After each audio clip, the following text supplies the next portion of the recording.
तो गाइस आपका स्वागत है डुवाटिका में एक्सप्लेनेशन इज एजुकेशन में आपका स्वागत है।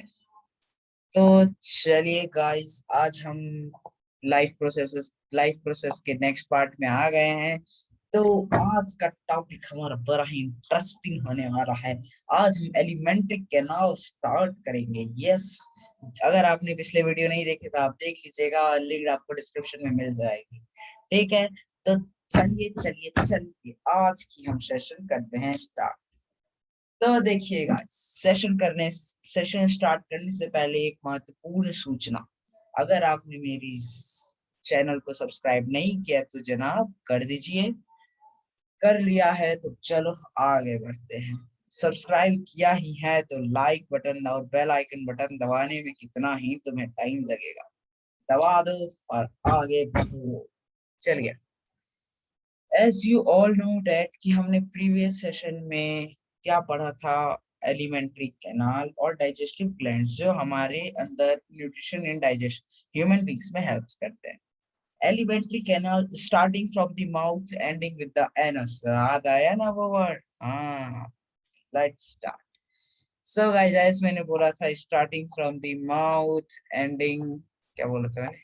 हाँ, ending from the anus, right. So let's start with the mouth, यानी the starting। चलिए देखिए, माउथ मतलब हम आज पूरा एंड तो नहीं कर पाएंगे, एनस तक नहीं जा पाएंगे, लेकिन देखते हैं जहां तक जा पाते। देखिए, माउथ से start. Digestion for takes place in the mouth only. Food enters in the mouth through our mouth. Food enters into our body through the mouth. Digestion का स्टार्टिंग जो प्रोसेस होता है वो हमारे माउथ से ही होता है।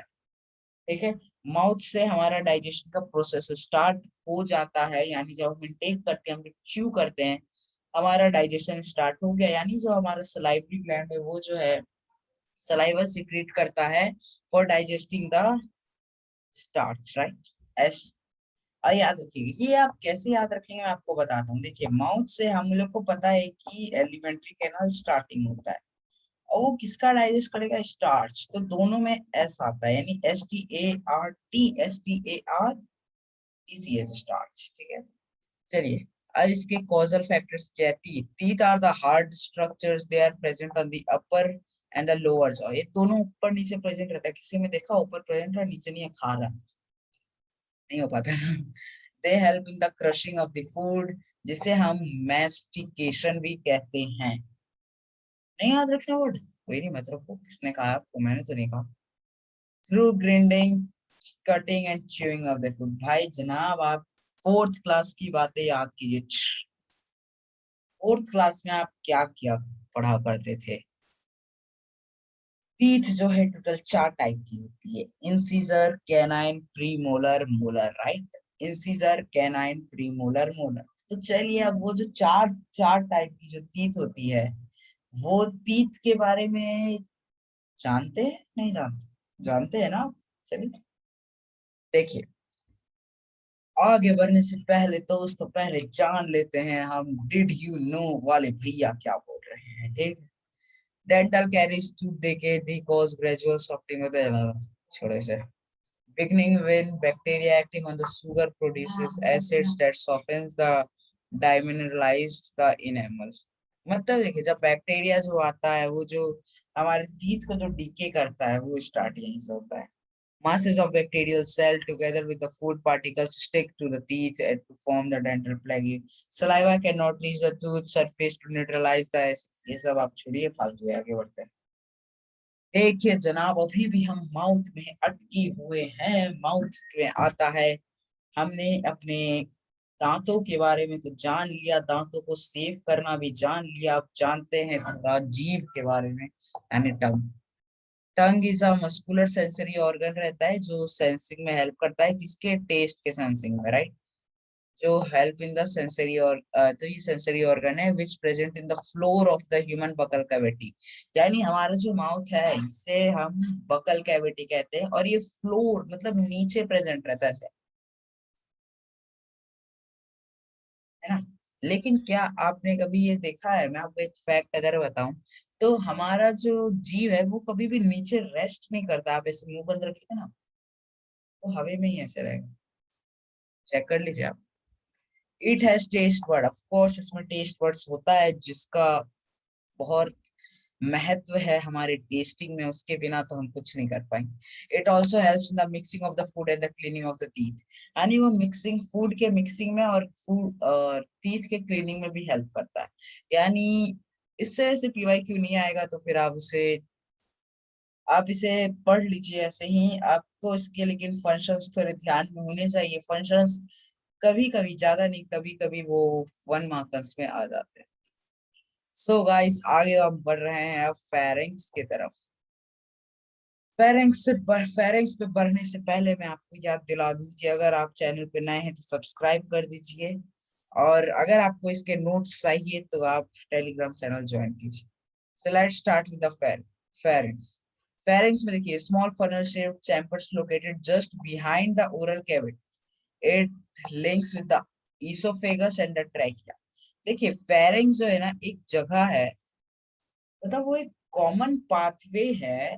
आपको विंड और फूड जो जाता है उसका कॉमन पाथवे, यानी कि अगर आप सांस ले रहे हैं और खाना खा रहे हैं, तो फिर जो वो जो विंड और वो है, वो दोनों एक ही पाथवे से जाएगा। लेकिन जो हम खाना खाते हैं वो फूड पाइप में चल जाएगा, और जो सांस ले रहे हैं वो ट्रैकिया यानी विंड पाइप में चले जाता है। ठीक है, यानी फेरिंग्स अगर आपसे पूछा जाए, ये क्वेश्चन एक बार पीवाईक्यू में आ चुका है कि पहली बात तो व्हाट इज फेरेंस। ठीक है, तो आप लिख दीजिएगा pharynx is a common pathway for the transportation of the wind and food, right. बस यही आया है। ठीक है, तो आपको फेरेंस के ऊपर बस इतना सा लिख देना है, that is a common pathway for the transportation of the wind and the food, right?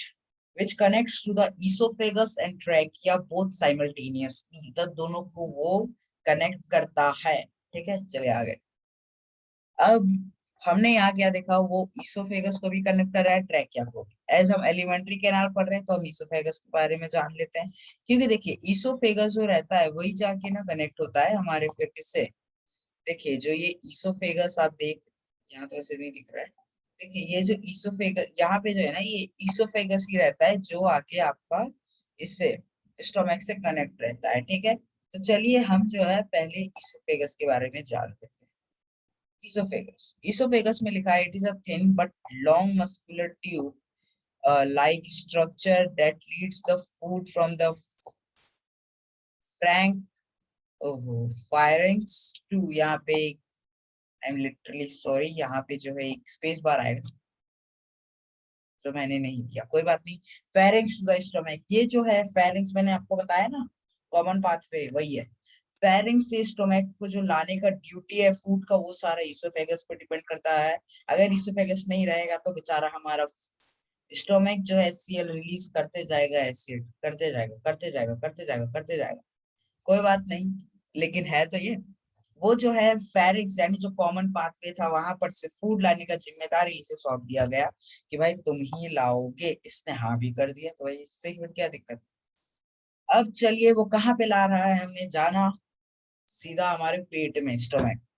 तो चलिए हम स्टोमक के बारे में जान लेते हैं। स्टोमक में लिखा है J shaped big like part in the alimentary canal.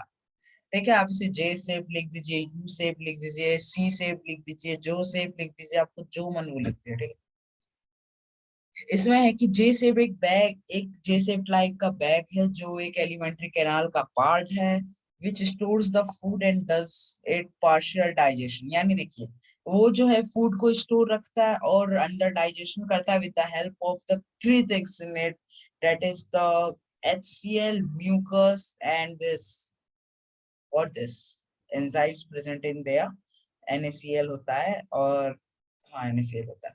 ठीक है, its muscular walls helps in the mixing of the food with the stomach's digestive juices. It also has a sphincter muscles at its end which helps in the release of the food to the next level of the digestion, यानी कि small intestine। देखिए होता यूं है कि ये देखिए खाना आया आपके गले से नीचे पेट, पेट में। ठीक है, पेट में आ गया आपका खाना बढ़िया सा, यहाँ पे आपका खाना आ गया यहाँ पे। अब यहाँ पे जो है वो बेचारा आराम से रेस्ट कर रहा है। ठीक है, यहाँ पर से आपका म्यूकस रिलीज होना स्टार्ट हो जाएगा। सॉरी HCl रिलीज होना स्टार्ट हो जाएगा ताकि वो मीडियम एसिडिक बना दे। वो अगर फूड के साथ कोई भी बैक्टीरिया आ गया तो वो उसे किल कर दे। देखिए अब भाई HCl आप जानते हैं बहुत स्ट्रॉन्ग एसिड रहता है, तो आपके दिमाग में फट से क्वेश्चन आया होगा कि भाई जब HCl इतना हार्ड एसिड है रिलीज होता है तो फिर हमारा पेट उसे सहता कैसे है। That's the point and you are going to the right path है, मतलब आपका क्वेश्चन लीगल है। तो उसका आंसर है हमारे में एक टाइप का फ्लूइड है जिसे हम नेम किए हैं एज अ म्यूकस। तो म्यूकस जो रहता है, म्यूकस होता यूं है कि जब HCl रिलीज होता है तो साइड बाय साइड म्यूकस भी रिलीज हो रहा रहता है ताकि HCl को, म्यूकस जो है HCl को, म्यूकस जो है हेल्प करे स्टोमक के लेयर पे एक्ट करे ताकि HCl उसे कुछ हार्म ना पहुंचा पाए। फिर जो है लेकिन जो फूड रहता है वो फिर एसिडिक हो जाता है, फिर वो यहाँ पर से जाता है स्मॉल इंटेस्टाइन में। स्मॉल इंटेस्टाइन में वो एंट्री कर गया। ठीक है, चलिए अब देखिए स्मॉल इंटेस्टाइन के बारे में थोड़ा जान लेते हैं। Small intestine is the longest part of the alimentary canal. Alimentary canal का सबसे लंबा पार्ट है ये, अबाउट 7.5 मीटर कॉइल्ड रहता है, इसलिए नहीं तो एक ग्रेट वॉल ऑफ चाइना जितना ही है। क्या कर रहे हो यार। It is very coiled in the small space, hence the नीम नहीं है ना, समझ मत समझो यार, कोई दिक्कत नहीं। Herbivorous animals have a small, एक सेकेंड ना मैं, हाँ। Herbivorous has a longer small intestine to facilitate the cellulose digestion। अब देखिए होता क्या है ना इंसानों में, comparison to the herbivorous animal, जैसे आपका काऊ हो गया, बफेलो हो गया, डियर हो गया, बहुत सारे हो गए, तो फिर गोट वो वगैरह वगैरह, तो उनमें जो है ना हमारे से कंपैरिजन लॉन्गर रहता है क्योंकि उनमें जो रहता है स्मॉल इंटेस्टाइन जो उनमें लॉन्गर रहता है हमसे, ताकि उनको क्योंकि सेल्यूलोज का डाइजेशन कराना रहता है जो उनके स्मॉल इंटेस्टाइन में ही होता है। ठीक है, this is the main site of the digestion. आप ये लिखिए, हाँ सॉरी सॉरी, PYQ यार बताना भूल गया मैं। ठीक है, ईसोफेगस से PYQ आपको सीधा पूछा जाएगा कि ये जो है ट्रैकिया से क्या लाता है, यानी ये ट्रांसपोर्ट किसको करता है टूअर स्टोमक। मतलब आपको एक PYQ तो यहाँ भी मिल गया जनाब, है ना। ठीक है, दो PYQ अभी तक बता दिए। स्टोमक के आपकी सीधा फंक्शन पूछ लेता है, सीधा आपको पूछेगा फंक्शंस ऑफ द स्टोमक। ठीक है, तीसरा PYQ, चौथा PYQ भी आपको यही मिलेगा कि इसमें जो जो रिलीज होते हैं इसके जो तीन पार्ट्स, HCl, म्यूकस और एक जो enzyme acid, sorry NaCl type का होता है, उसके आपको फंक्शंस बताओ या फिर आप उसके नाम लिखने आ सकते, वो हम आगे की वीडियो में डिस्कस करें। ठीक है, स्मॉल इंटेस्टाइन से PYQ सीधा आएगा कि वो लॉन्गेस्ट पार्ट होता है कितने मीटर का, सीधा भाई आप मुंह पे जवाब दे देना भाई, 7.5 मीटर लॉन्ग होता है, कॉइल रहता है इसलिए हमें पता नहीं चलता, कोई बात नहीं। 7.5 मीटर, आर यू सीरियस, कोई बात नहीं। स्मॉल इंटेस्ट, अच्छा दिस इज द मेन, अच्छा इसमें सेकंड PYQ आपको ये भी मिल जाएगा कि आपको जो है, कि आपको जो है, हाँ स्मॉल इंटेस्टाइन का फंक्शन करना पड़ेगा और स्मॉल इंटेस्टाइन में जो वेलाई प्रेजेंट रहता है उसका आपको बताना पड़ेगा फंक्शन। ठीक है, अरे मैंने बोला वही explain. Finger like projection called villi, it has tiny that the increase in the surface area and helps in the absorption of the food as well. It is divided into the three parts, duodenum, jejunum and ileum। ये total तीन parts में। ठीक है, अब guys time to bind up. Yes, हमने अभी तक बहुत कुछ पढ़ लिया है, जिसने नहीं पढ़ा भाई वो रिवाइंड कर लो, वापस से पढ़ लो, कोई दिक्कत नहीं है। इसके जो तीन पार्ट्स है और हर्बीवोरस में क्यों होता है बड़ा, क्यों होता है लंबा स्मॉल इंटेस्टाइन, हम उसके बारे में जानेंगे नेक्स्ट एपिसोड में। सो तब तक के लिए टाटा बाय। अगर आपको पसंद आए तो लाइक शेयर सब्सक्राइब करना ना भूले और बेल आइकन जरूर दबा दें ताकि आप नोटिफाइड रहे। और हाँ एक और बार याद दिलाना चाहूंगा कि अगर आपको इसके नोट्स चाहिए तो just join my Telegram channel, link description और कमेंट सेक्शन में रहेगा। Thank you, have a great day ahead, meet you soon.